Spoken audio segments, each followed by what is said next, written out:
ఎంత బాగుందో కదా కలగూర గంపలాగా. చూడండి అన్ని కూరలే.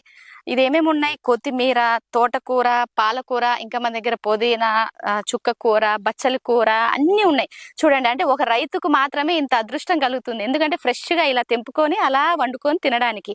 ఇక్కడ మీరు చూస్తున్న ఇటు సైడ్ ఏమో మనకు తోటకూర ఉంది, ఇటు సైడ్ ఏమో మనకు కొత్తిమీర ఉంది, అక్కడ పాలకూర, అటు సైడ్ పుదీనా, అక్కడ మెంతి కూర. ఎంత బాగుంది కదా.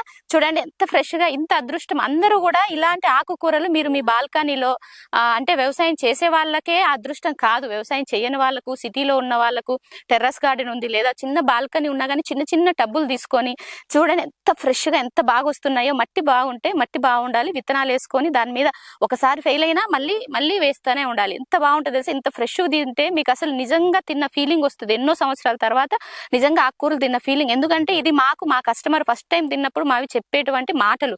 ఎందుకంటే ఇప్పుడు ఉన్నటువంటి ఆకుకూరలు అన్ని కూడా ఎలా పండిస్తున్నారు. ఆకుకూరకు కొత్తిమీర కండి గడ్డి మందు కొడతారు, మీరు నమ్ముతారా? తర్వాత పాలకూరకు ఎన్ని ఫంగిసైడ్స్ కొడతారు మీకు తెలుసా? తర్వాత తోటకూరకు ఎన్ని పురుగు మందులు కొడతారు మీకు తెలుసా? సో దానివల్ల మీకు అవే ఫ్లేవర్స్ వస్తాయి. ఇంకా మీకు ఒరిజినల్ ఫ్లేవర్స్ ఎప్పుడు వస్తాయి? మీ పిల్లలకు ఆకుకూరలు ఎంత మంచిదో పెట్టాలంటే. మా పిల్లలు తినరు ఓన్లీ ఆకుకూర చేస్తే. నేను ప్రతిరోజు పప్పులో వేస్తా, ఎగ్ కర్రీలో వేస్తా, చట్నీలలో వేస్తా, అన్నిట్లో వేస్తా.